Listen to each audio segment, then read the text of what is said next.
Bine v-am găsit, dragii mei din Zodia Leu, oriunde v-ați afla.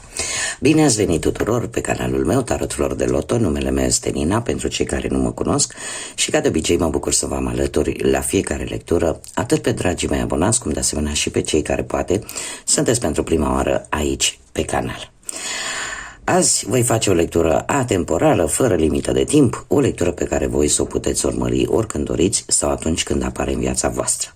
Desigur, dragilor, nu uitați un aspect important, și anume faptul că voi vă decideți viitorul, așa că vă rog să luați decât acele mesaje care rezonează cu voi, iar restul lăsați-le să zboare în univers, pentru că sigur sunt pentru alte energii, alte persoane care, într-o mai mică sau mai mare măsură, au o legătură cu Zodia Leu. De asemenea, dacă nu veți rezona deloc cu această lectură, nu face nimic, puteți viziona celelalte zodii care pot reprezenta pentru voi, poate ascendentul, Luna, Venus sau oricare altă planetă importantă pentru voi din cartea voastră natală. Lămurite toate aceste aspecte, haideți să vedem, toți cei care aveți Soare, Lună, Venus, ascendentul în Zodia Leu, care este energia voastră în acest moment când voi urmăriți această lectură, da? Energie, situație în care se află, dragii mei din Leu, în acest moment. Și haideți să vedem care este energia.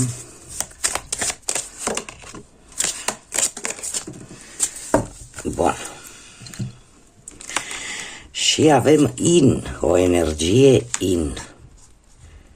și o simfonie neterminată, dragilor.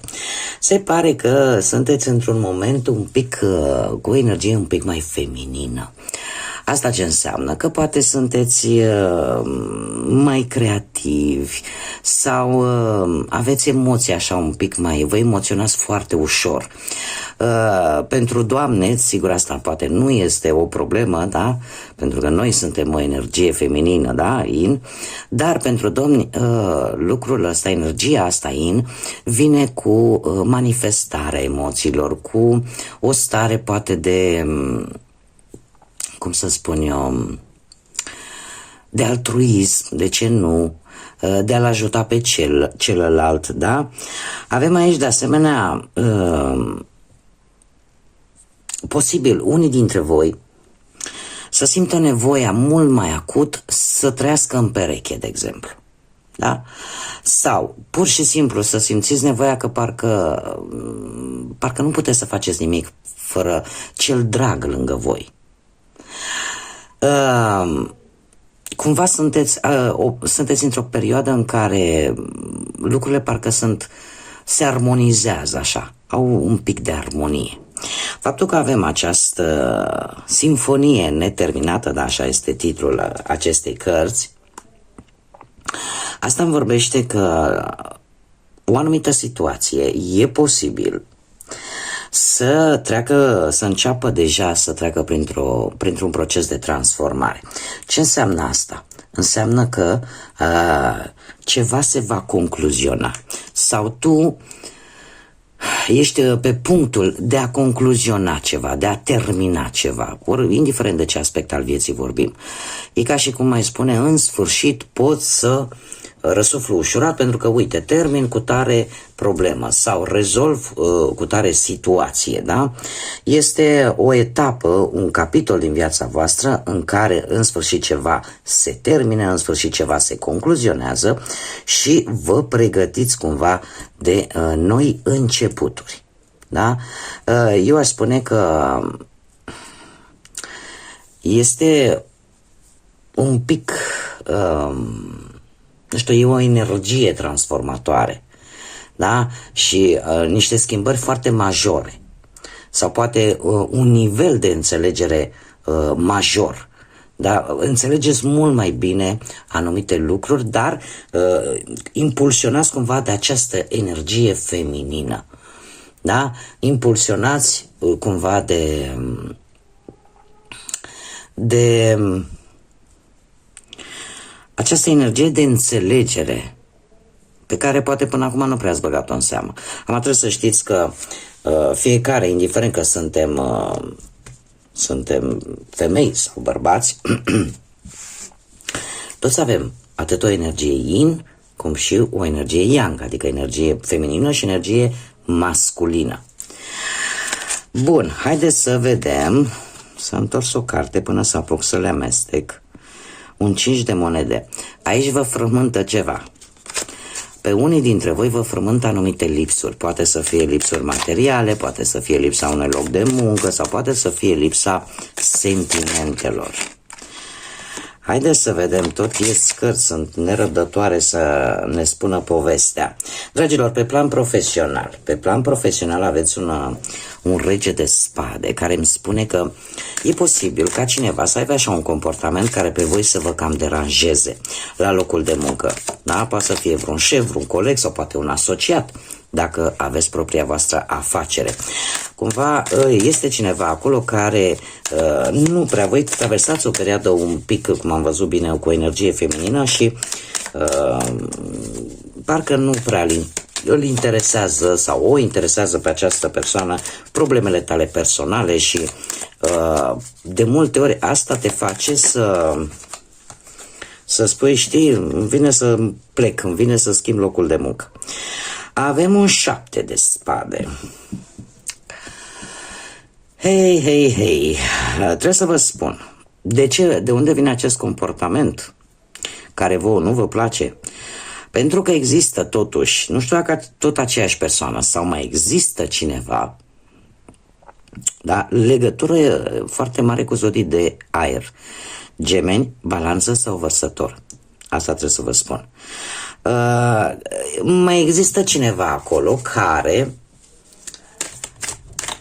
cum să spun eu, ori au spus minciuni vis-a-vis de tine, ori nu știu, o persoană în care tu poate ai avut încredere și care încearcă să te discrediteze. Acum, dragilor, trebuie să vă spun că asta va provoca un turn.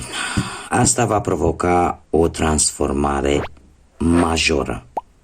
Dar știu că mulți dintre voi o să spuneți, dom'le, turnul nu e bun. Dar toți cei care mai urmăriți lecturile astea de tarot, știți că în momentul în care îl avem turnul, ne așteptăm, nu, la ce e mai rău, pentru că este o carte patronată de Marte, care este planeta războinică, da? Totuși, eu trebuie să vă spun un lucru. Toată această situație pe care voi e posibil să nu o știți, vedeți că s-a schimbat ceva la locul de muncă, vedeți că ceva nu este în regulă, dar simțiți pentru că aveți această energie yin care ne vorbește foarte mult de intuiție. Da? Intuiția în sine este o energie yin, un pic mai feminină, da? Deci intuiți că ceva nu este în regulă, dar trebuie să vă spun că în următoarea perioadă va veni un turn, va veni o situație, e adevărat, destul de neplăcută pentru voi, dar vine pentru a scoate la lumină exact toată mizeria care se ascunde și pe care voi cumva o simțiți, dar nu o vedeți. Da, cum Marte este aici, probabil că, nu știu, aș spune că trebuie să vă abțineți, da, mai ales voi, trebuie să vă abțineți la acțiuni agresive. De ce? Pentru că Marte cumva vine cu acest impuls, da, de agresivitate, de acțiune în forță, da? Totuși, în momentul în care toate lucrurile astea vor ieși la suprafață printr-o situație neprevăzută, prin ceva ce vine așa brusc și eu aș spune că ar fi foarte indicat să nu intri în conflict, mai ales cu șefii. Pentru a traversa perioada asta, și uite, o să mai scot încă o carte, deci ăsta e sfatul cu care vin cărțile, pentru a traversa această perioadă și a ieșit din ea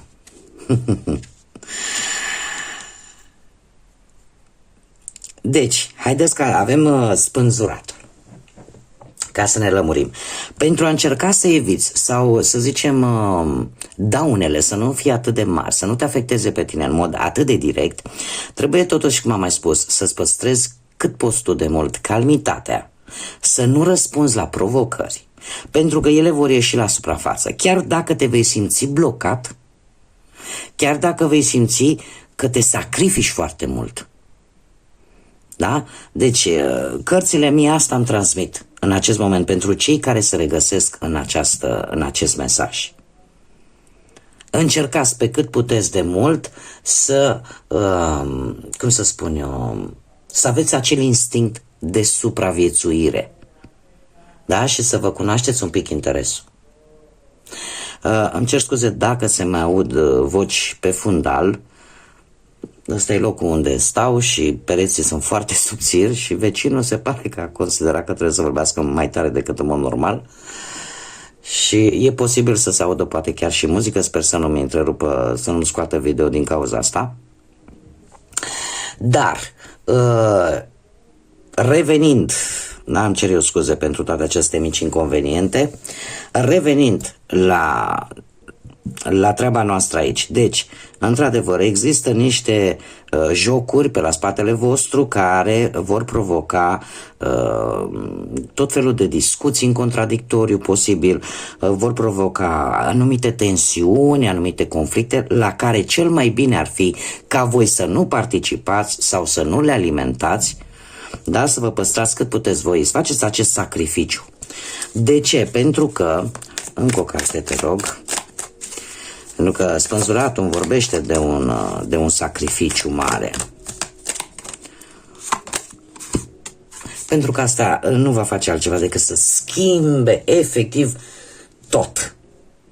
Dacă voi reușiți să aveți răbdarea necesară, să nu vă involucrați în niciun fel de conflict, să nu răspundeți la niciun fel de, cum să spun eu, de provocare, da? Pentru voi lucrul ăsta mai târziu va fi benefic. De ce? Pentru că avem lumea care vorbește de, cum să spun eu, de acel rezultat bun pentru voi. Da? Se va închide această etapă. Se va închide, iar eu aș spune că unii dintre voi e posibil să, cum să spun, să începeți după toată această tevatură, lăsați-i să iasă la suprafață, lăsați-i să se arate, pentru că turnul ăsta nu vine degeaba. El vine tocmai pentru a-i face să iasă. Suntem într-o perioadă din an în care, indiferent când o să vedeți voi această lectură, avem timp 20 de ani de acum înainte, o perioadă în care toate mizerile au început să iasă la suprafață și care aduc schimbări. Și de regulă schimbări care sunt necesare. Da? Așa că nu trebuie să vă temeți de fiecare dată când apare acest turn, pentru că el chiar dacă vine și are o conotație un pic mai negativă, el de fapt vine ca pe termen lung ție să-ți fie bine. E ca și cum divinitatea, uite în tarotul, de exemplu, de Marseille, acest arcan major, turnul, se numește Casa lui Dios, Casa lui Dumnezeu. Da? Pentru că vine tocmai pentru că să-ți arate efectiv pe cine ai lângă tine, de cine trebuie să te ferești. Da? Atâta doar trebuie să vă sacrificați un pic și lucrurile se vor încheia în beneficiul vostru. Da? Fiți isteți, folosiți-vă intuiția, această energie feminină pentru a traversa toate aceste lucruri. Am întârziat destul de mult pe această temă, dar am simțit nevoia să clarific. Haideți să vedem pe partea banilor pentru dragii mei din Leu ce vine în următoarea perioadă. Dragilor, pe partea bănuților avem un rege de cupe. Se pare că cheltuielile voastre, desigur, cu această energie feminină vor fi un pic mai mult emoționale, da? Și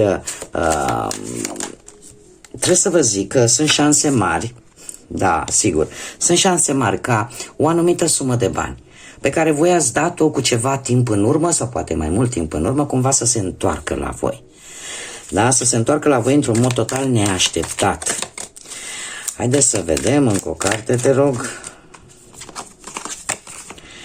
Iar asta nu va face altceva decât să, pe partea asta a banilor, să vină cu o transformare, să vină cu o surpriză, da?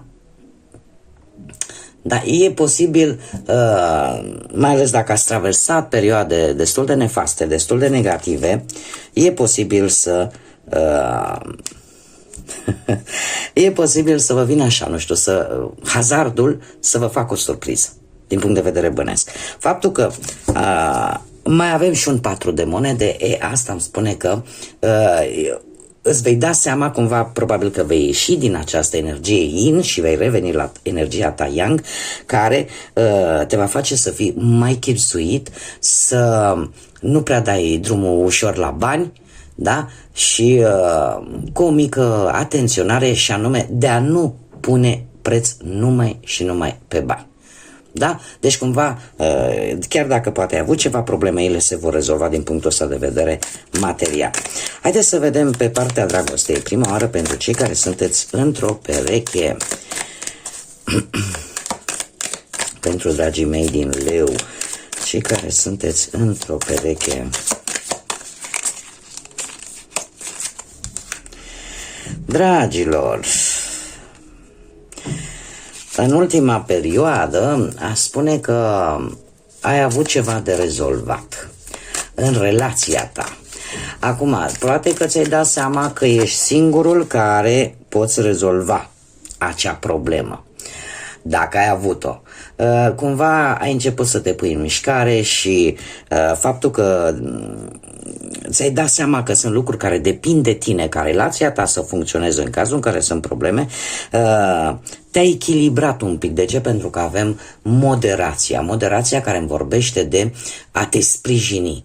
Și nu știu de ce, cred că și aici se activează această energie feminină, pentru că de asemenea și moderația îmi vorbește de necesitatea de cum să spun eu, de a fi lângă celălalt. Acea nevoie de a sta mai mult timp împreună.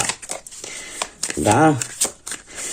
Acel echilibru pe care îl simți atunci când, și sigur avem împăratul, nu știu dacă semnul berbecului vă spune ceva, dar pe partea asta, dragoste, pentru cei care sunteți într-o pereche, împăratul vine și ne spune că atât e ca și cum ai zice, dom'le, dacă cu dragostea stau bine, sigur voi sta bine și cu restul lucrurilor, da?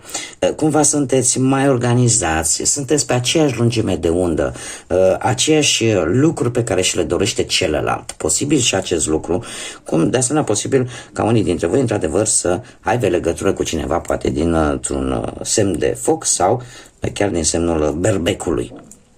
Dar ce vreau să spun vis-a-vis de împărat? Că cumva vă completați având poate aceleași așteptări unul de la celălalt, aceleași gânduri de asemenea, și eu aș spune că în felul ăsta parcă viața voastră un pic se organizează altfel. Da, capăt așa o organizare mai bună. Haideți să vedem, pentru cei care sunteți singurei, da? Cei care sunteți singurei, poate din nefericire în urma văduviei sau a unui divorț sau poate a faptului că nu ați găsit până acum pe cineva, da? În general, persoanele care nu au o pereche. Dragilor, voi ați traversat o perioadă destul de nefastă, ca să zic așa. Posibil să fi cunoscut pe cineva într-un trecut nu foarte îndepărtat, care să vă fi promis ceva și să nu se fi ținut de această promisiune. Și cu acest 7 de bâte, eu aș spune că parcă nu vreți să vă lăsați. În condițiile în care ați trecut prin această dezamăgire, totuși, nu știu, există aici un interes al vostru față de cineva la care voi nu vreți să renunțați. Nu vreți să renunțați. Acum, ce pot eu să vă spun? Că, dragii mei, îmi pare rău că trebuie să vă spun lucrul ăsta, dar vă va răni. Deci această persoană care v-a dezamăgit odată, indiferent cât de mult ați luptat voi pentru ea, din păcate vă va dezamăgi. din nou. Și e posibil ca acest 10 de spade să se transforme într-un 3 de spade. Un 3 de spade care, mai ales pe partea asta dragostei, îmi vorbește foarte mult de persoane care te vor decepționa încă o dată într-un interval de timp foarte scurt. Faptul că avem magicianul îmi vorbește de mai mult un sfat. Mai mult un sfat pe care cărțile mi-l dă pentru voi, cei care veți rezona cu acest mesaj, acela de a lăsa în urmă toate aceste lucruri, de a te deschide către nou, de a te aprecia mai mult pe tine pentru că ai cu ce. Ai tot ceea ce trebuie să poți să găsești pe cineva care să-ți corespundă. Da? Magicianul e acea energie transformatoare folosindu-te de toate abilitățile tale. Da? Adică cumva e un îndemn pe care cărțile ți-l dă e ca și cum te lupta cu morile de vânt. Da?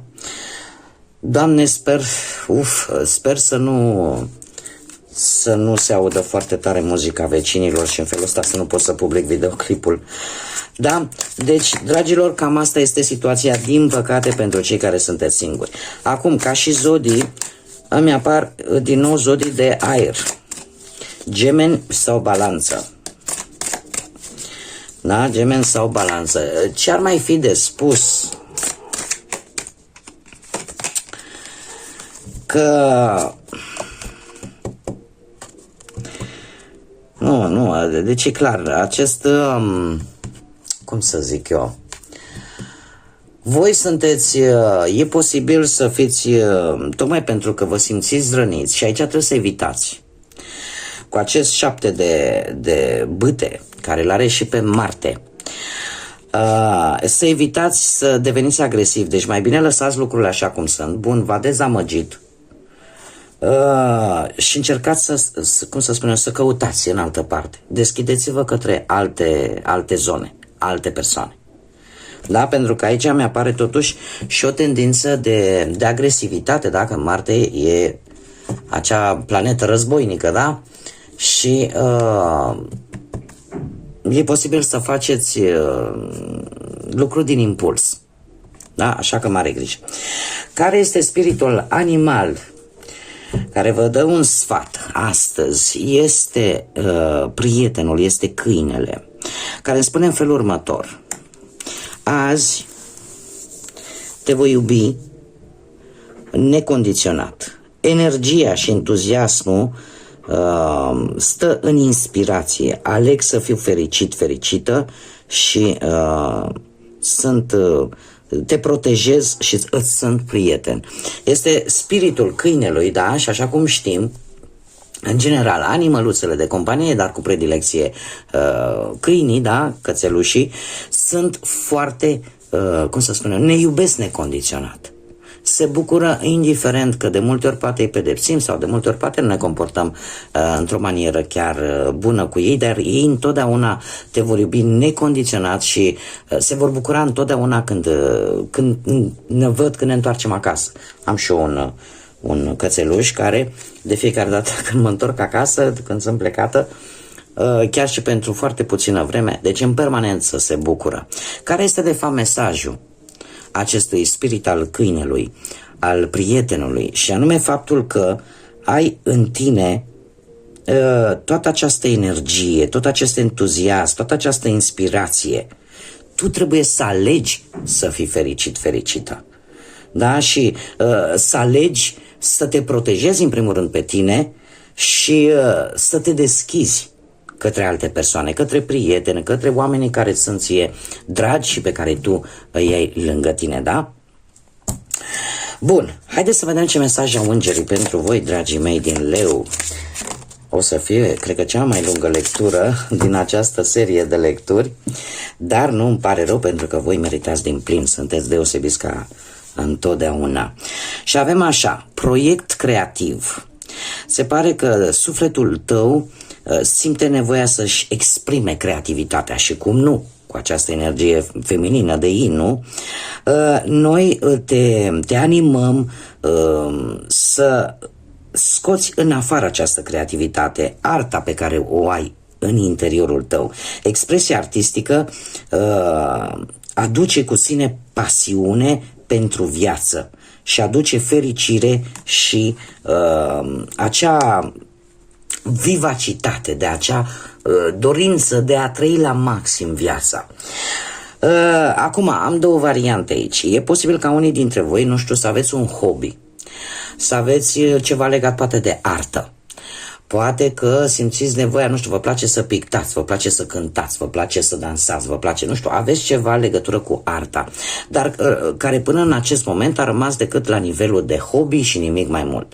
Se pare că următoarea perioadă, tocmai sub influența acestei energii yin, este chiar bine să încercați să valorificați probabil acest hobby, această afecțiune, nu afecțiune, îmi cer scuze, această dorință să încercați să o scoateți la suprafață, da? Ce ține de artă, ceea ce vă place să faceți mai mult, da? Pentru că se pare că este un moment prielnic ca ceea ce voi considerați decât un simplu hobby să se transforme în ceva mai mult decât atât.